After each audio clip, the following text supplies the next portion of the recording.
Hello everyone, let's start. My name is Shashank, and I would be the trainer for your today's session. So, let me introduce myself. I am working in the AI/ML domain in one of the big four, and I'm involved into the development of AI applications. And the programming language that I'm currently using is Python, along with some front-end frameworks. The Python is the main thing that we would be covering in this whole session. So let's start with some basics. The basic is that the Python is a programming language, all right?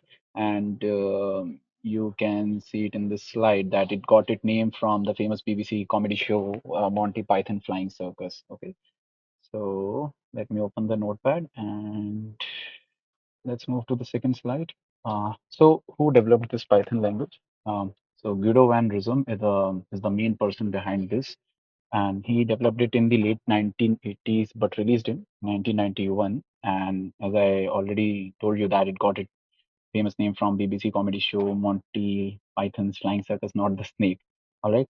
So the main thing that the programming language. So for the people who are coming from non-tech background, let me just give you a basic, just give you the basic about what program is. So the program is a set of instructions that is like used to perform some specific task. Okay, so you might have seen some gaming applications. You are currently scrolling the mobile application. So behind all of these applications, we have a piece of code that works.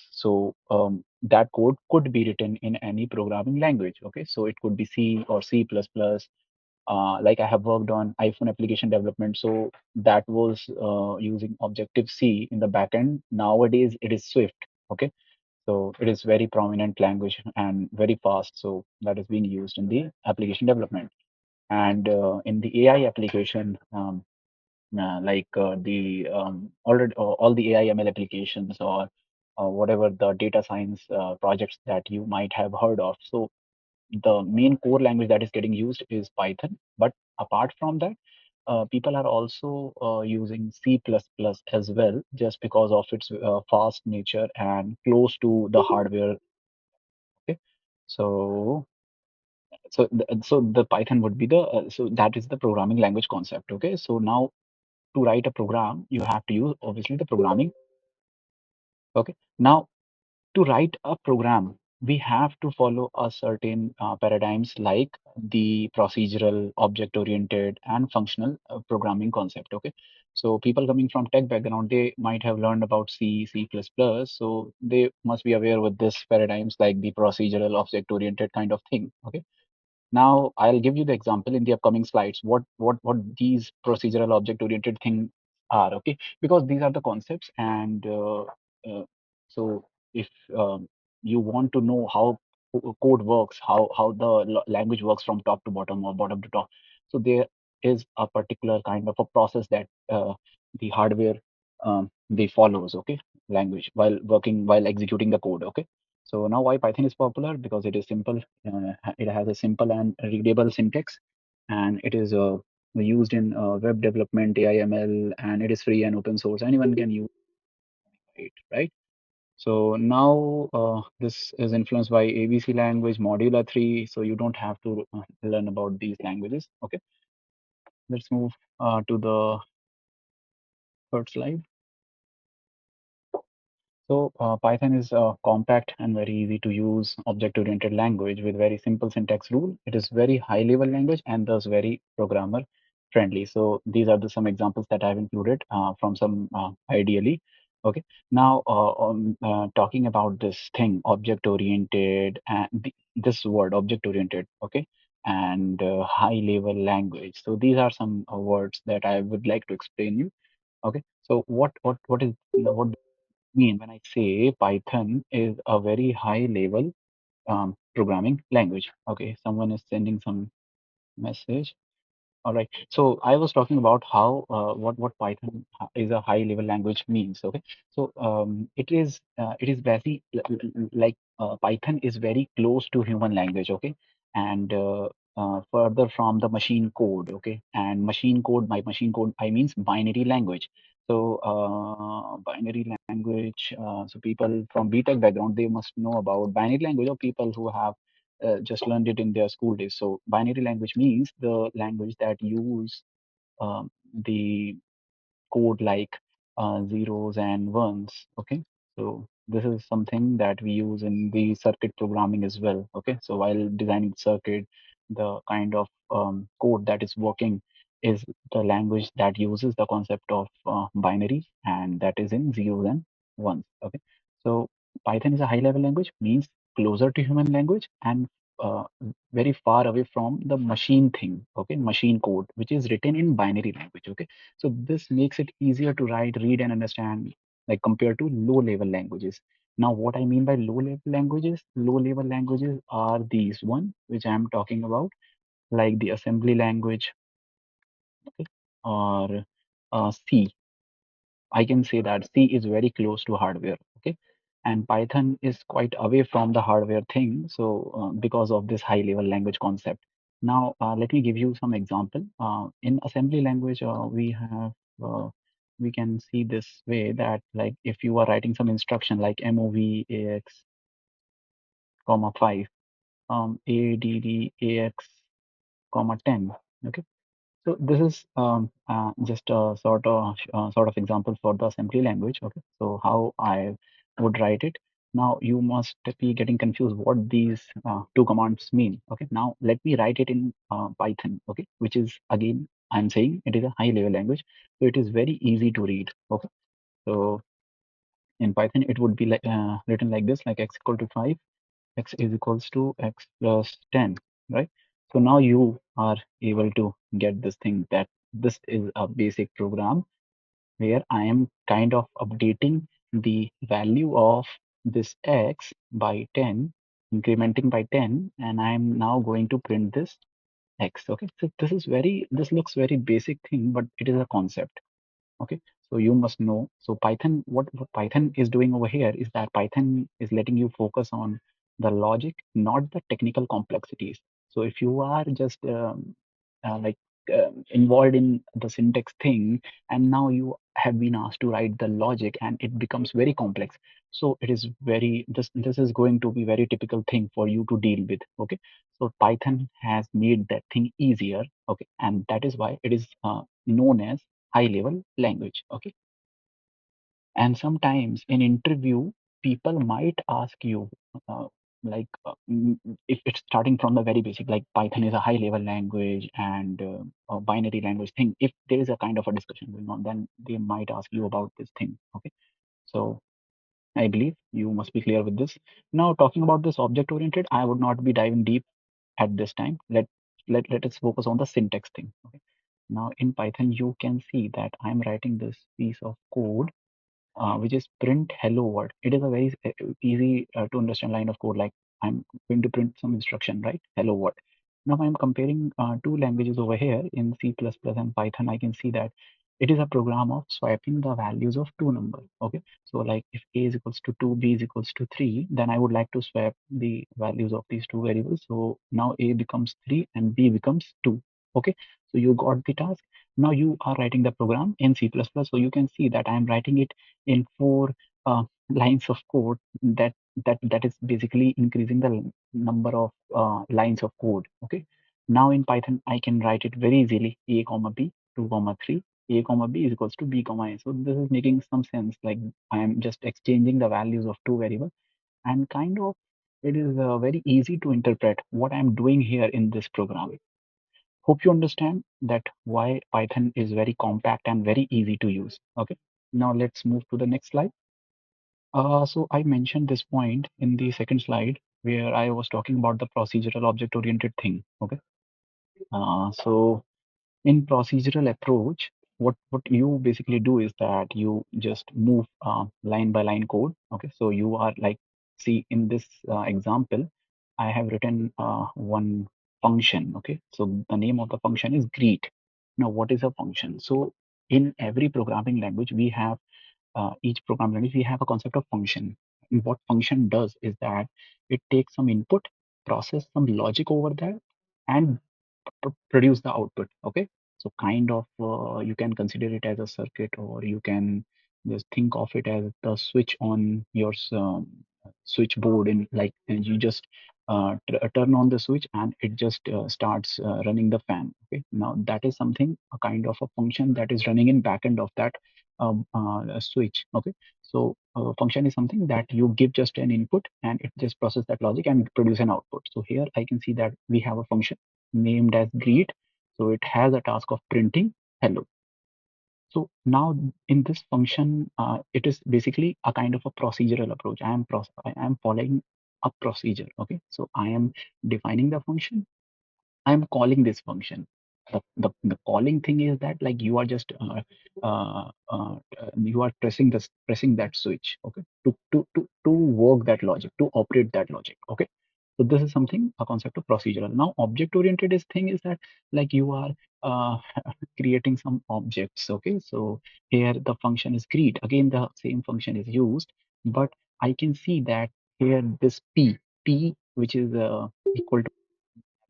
Okay, now this P is kind of an object that is working on this function. Okay, so you would not get this concept much at this point of time, but you can just if you really want to if you are really curious at this point of time, you can just Google it, object oriented programming, and you would get an example of real world scenarios. Like if you are sitting in a room and we have different objects over there, like a fan, a switchboard. So the, the fan would be the object. Okay, and the whole room would be considered as a class. So I am dealing with different objects within that class. So this is something, a kind of that kind of approach. Okay, in object oriented programming. So this makes it very modular. This makes it very distinguished. You are working with different objects. You are not writing in just a simple line of code. You are writing just in a sequential manner, and it making it very complicated. Using the concept of objects make it very modular. Okay, and it becomes very handy to deal with different objects. Okay, let's move on to this. So I'll take all the doubts in the end of the session. So this is just a demo session for today, so I'm not going into much in the complexities of the language. Okay. Mm, let's move on to the slide 5. Now, Python is an interpreted language. What does this mean, interpreted? So meaning, like, what do you mean by interpretation? So interpretation is like something like whatever I say to you, you just interpret it, or kind of a translator. You can consider it as a kind of a translator. So I say something to you, and you just translate it or interpret it and uh, produce some output. Okay, some you just give an output or the translated form of the input that you have been provided by me. Okay, so by interpretation means it executes code line by line rather than compiling the entire program at once. Okay, so it is not doing the thing that it is once you write the code. Okay, so you suppose you have 10 lines of code in a program. Now in Python, it is going to execute code line by line, the first line, the second line, the third line, the fourth line. But in other programming languages like C or Java, uh, there is a concept of compilation. So once you have written the program, then the whole code is compiled at once in one go. Okay, that is not line by line. Okay, and then it produces the output. So this is a concept of interpretation and compilation. So Python is an interpreted language. Okay, let me give you an example over here. So currently, I have not like shared the thing that how to install Python or something like that. But suppose you have the ideally installed at your system. Now, what is this ideally means? Ideally means I'm mentioning this word ideally. This is a code editor. Okay, this is a code editor. Okay, so I think I should write the code in Notepad at this time. So let me write some simple code. So don't get into the complexity of the syntax. Okay, just try to understand what logic I am going to perform. Okay, so suppose I am printing this hello now, and now I just give this thing 10 divided by 2. Okay, now I print this. X. So I'm printing hello, then I'm doing this division operation, and I'm printing the output. So what is going on here? So this runs first, and this runs next. This runs last, right? And prints 5, right? So if some error occurs in any of this line of code, Python stops at that point, okay, and shows an error message instead of crashing the whole program, okay. So let me give you that example as well. So right now I am writing print start, and I am saying x is equals to 10 division by 0.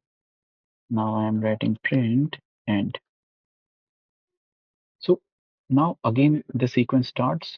This thing runs first. Okay. Now what you see over here is this 10 divided by 0, which is like mathematically you know what is 10 division by 0. So you must have read it in maths that any number that is divisible by 0 gives infinity, right? Infinite.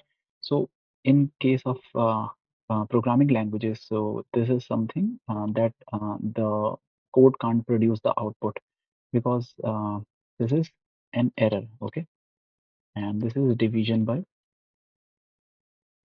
0 error, and this line won't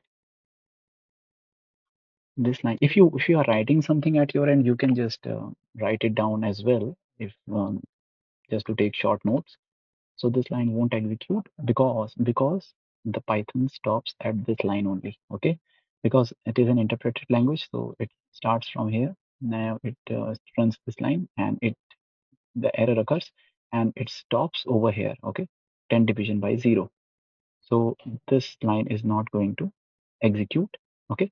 And also there is a very much clarity what is going on. What See, I have written this error because I know this, because but how are you going to conclude that what is wrong with this program? Because it will produce this output like 0 division error, and Python tells you exactly where the error is. So it will like kind of reflect that the error is at this line, and what is there? It is a 0 division error. So this is something very advantageous while coding in Python. Okay, but in case of other languages like C language, there is a concept of compilation, right? So by compilation, you mean that you are going to compile the code first before running it. Okay. So if an error occurs, the program might crash without a clear error message. Okay. So you have to like fix the code and then recompile it and then run it again. So making it debugging the slower part. Okay. So I can give you some highlight of the code in C, like if you are writing it printf or something like that, start, and the syntax is like this: 10 division by 0, 10 division by 0, semicolon, and printf and end. Okay. So this is, I'm not writing the complete code over here for the C language because it is something, a kind of a function. Okay, I'm not doing that. Okay, so now what will happen in this case, in case of C language?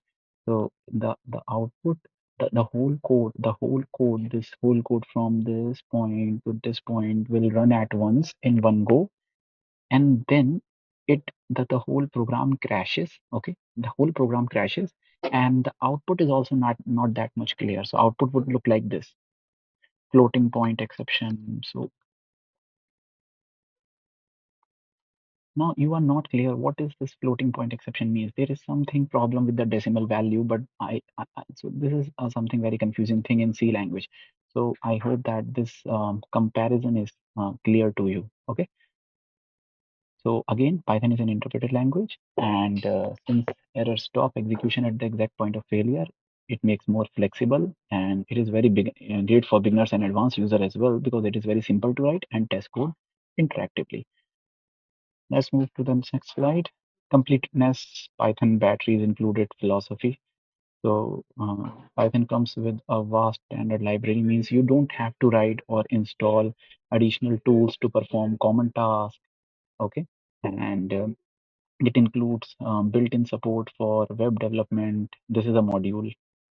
This is database connectivity module. This is GUI module. This is mathematical operation module. So now I have like kind of made it very simple. Like the batteries included philosophy means that the Python provides like it provides very built-in tools. You don't have to write the logic for most of the things, okay, from scratch. It provides the logic wrapped up in a kind of a module, and you just have to import that module and utilize its functionality. You don't have to write the logic for that functionality. Okay, you don't have to write the piece of code from scratch. So Python provides you certain number of libraries. Okay, let me give you one simple example. We have gone through this mathematical operation part.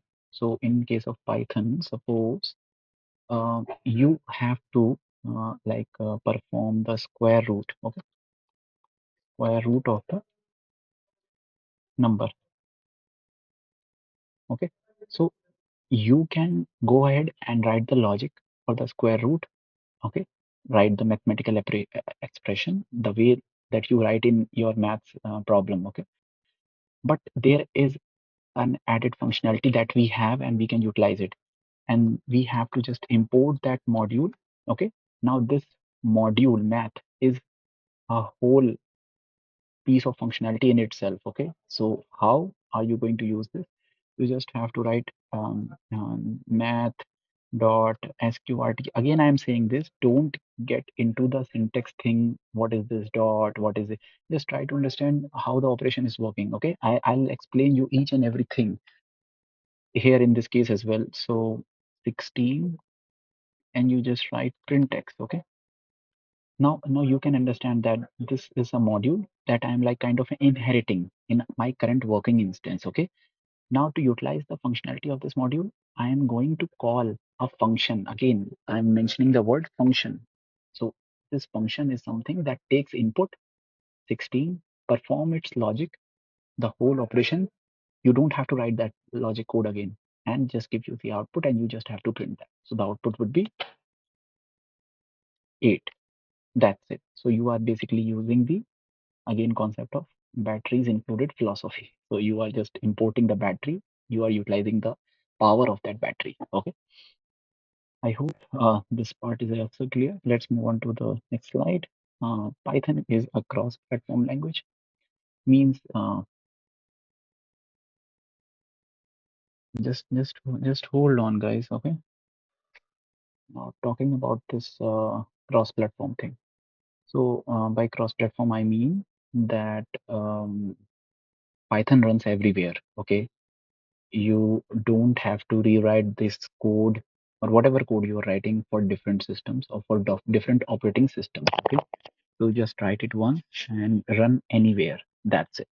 So it can run equally well on variety of platforms like Linux, Mac, supercomputers, smartphones. So it is a portable language, and this makes Python a portable language, meaning you can write the code in one system and run it on another without any modification. Okay, so you can run the same script on Windows, Mac, and Linux. And this is something I'm not going deep into this. Once I'll tell you how to write the code and how to run that code, then I'll explain this concept again. Open source and free. You can freely download it. This is the website link, and it is open source, meaning that anyone can view, modify, or improve its source code. Developers worldwide contribute to making it better. Okay, this is also very important. I must tell you that in one of the interviews, I heard that someone asked this question: what do you mean by open source exactly? Open source thing and free thing. Because here the thing is important that even if you are also working, you can contribute to Python. You can write some module. You can show your what you call expertise. Okay, and you can make some modifications into the existing Python library code. Okay, so this is a very great thing if you want to like contribute to the developer community. Okay, once you are on that level, once you achieve that coding master level, so then you can contribute to the community as well. So this is a very important thing about Python as well. Last, limitations of Python: not the very fastest language, lesser libraries than C, and not strong on type binding, not easily convertible. So guys, if you find anything technical written over here or any word, you just have to write it at your end as well. And um, I'm going to explain each and everything, whatever the word I feel that looks quite technical and typical to you. I'm going to give you an example as well. So if you want me to hold on for a second, then you can just ask me to do that. Okay, you have to just write it in the chat. So Python is not the very fast language. I hope that you are able to uh, presume it. Why is it not the fastest language? Again, because Python is an interpreted language, right?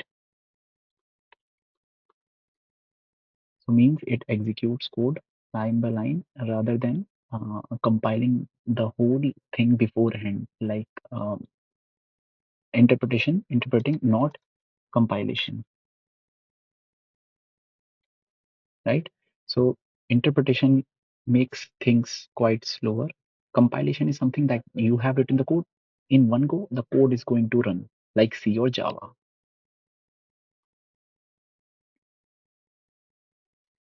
So this makes it very slower, and especially if you are looking for some high performance tasks. Okay, high performance tasks like some game engines or real time systems. Okay, real time systems. So you might have heard that these applications are developed using Java and C++ because these languages are quite faster and they are working on the concept of compilation, where Python is interpretation thing. I hope that is okay for you. So it makes the execution slower in case of Python. Next point is that it has lesser libraries than Java or C. Even though Python has a huge ecosystem, but some low-level functionalities like the hardware-specific operation, which we see in case of these applications like the game engines, real-time systems. So the speed is the thing that we are looking for, okay, and it is better supported in these languages, Java and C++. So Python has also some libraries like NumPy, TensorFlow, and Flask. Okay, so these are some libraries which are available in Python, and we are heavily using these libraries in case of in data science applications. And NumPy is being used for scientific calculations and computations. So TensorFlow is used in deep learning thing, and Flask is for also for creating the web applications. So these are kind of wrapper around C++ languages. So this is something the memory constraint thing which we are looking for. So to make things fast, these libraries were developed because we are doing very computationally expensive tasks. And for those purposes, some libraries are created in Python, which are kind of a wrapper around these languages. Okay, and you know that these languages are very close to the hardware and they have a very high performance than Python. So I hope that that is clear to you as well. You can Google it as well. Okay, I can show you one thing. NumPy in Python, you just a wrapper thing. Okay, for working with arrays and it is an open source project. Okay, so these array concepts, these are very common in the languages like C++ and Java. Okay, so C++, C array to class numpy arrays in C++ and enabling you to manipulate n numpy arrays. So to use PyBind, we have to include the headers in C++. So you can you can like see a lot of things mentioned about C++, right? So this is a kind of a wrapper that we are using. Okay, not strong on type binding. I would not be covering in this session type binding thing, and not easily convertible. You can guess it. You can guess it. How is this not easily convertible?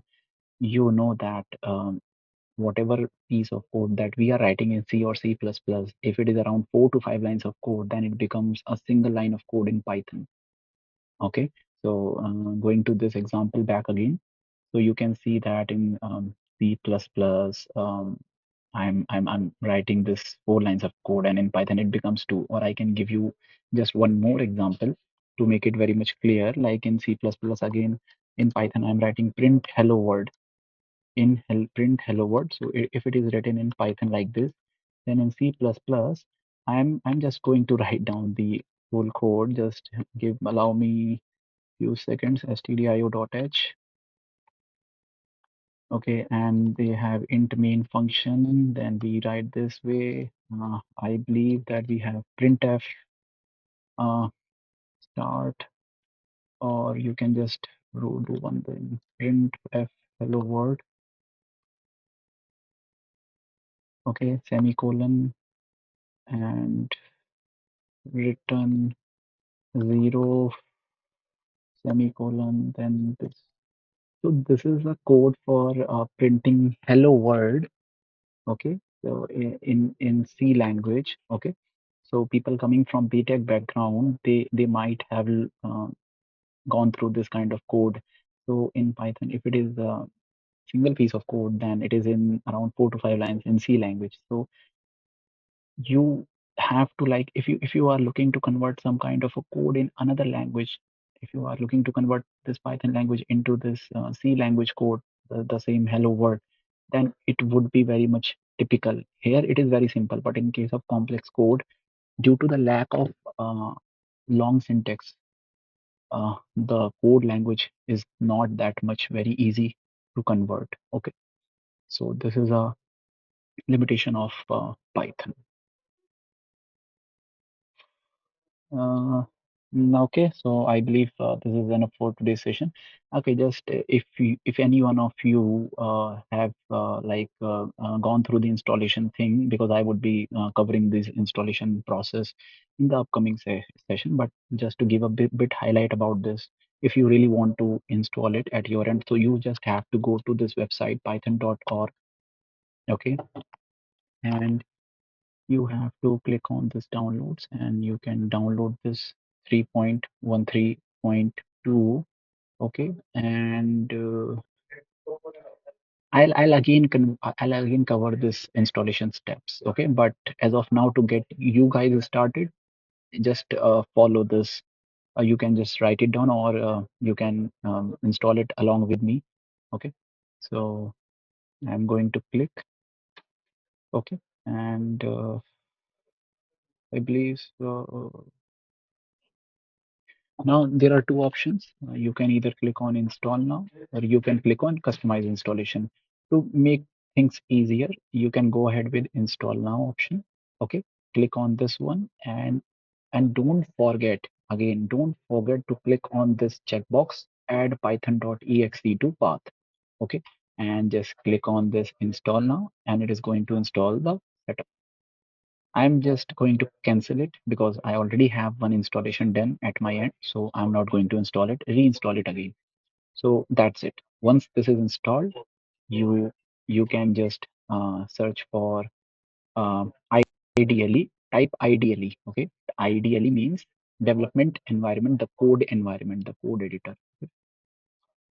You see this thing, ideally 3.11. Click on this one.